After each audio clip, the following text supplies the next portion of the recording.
മമ്മൂക്കയും ലാലേട്ടനെ ഒരുമിച്ച് കണ്ടതിന്റെ സന്തോഷം. മമ്മൂട്ടി മോഹൻലാലിന്റെ നല്ല അടിപൊളി പടം തകർത്താറുമാതി അഭിനയിച്ചിരിക്കുകയാണ്. പിന്നെ വേറൊരു ലെവലായി പോയില്ല എന്തായാലും. ചരിത്രമാണ്.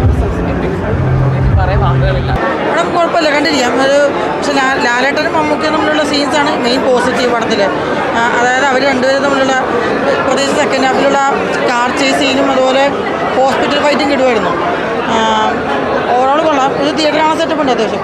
നമ്മുടെ മമ്മൂക്കയായാലും ലാലേട്ടനായാലും നമ്മുടെ ഫഹദ് ഫാസിലായാലും കുഞ്ചാക്കോബനായാലും നയൻതാരയായാലും രേവതി ചേച്ചിയായാലും ഒരുപാട് ആർട്ടിസ്റ്റുകൾ, ഒരാളുടെ പേര് ഓരോരുത്തരുടെ പേരെടുത്ത് പറയാൻ പറ്റില്ല. ഏറ്റവും എടുത്തു പറയേണ്ട കാര്യം സംവിധായകൻ മഹേഷ് നാരായണൻ്റെ കൈയടക്കം ഉള്ളൊരു ചിത്രം. ഇത്രയും ആർട്ടിസ്റ്റുകളാണ്.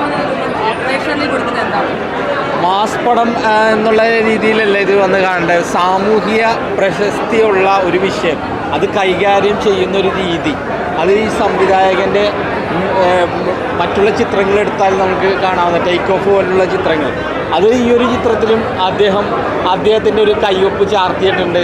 ഇത്രയും ഏറ്റവും എടുത്തു പറയേണ്ടതെന്ന് പറയുന്നത് നമ്മൾ മലയാളി പ്രേക്ഷകരെ സംബന്ധിച്ചിട്ട് മമ്മൂക്ക ലാലേട്ടൻ അവർ മലയാളികളുടെ സ്വകാര്യ അഹങ്കാരമാണ്.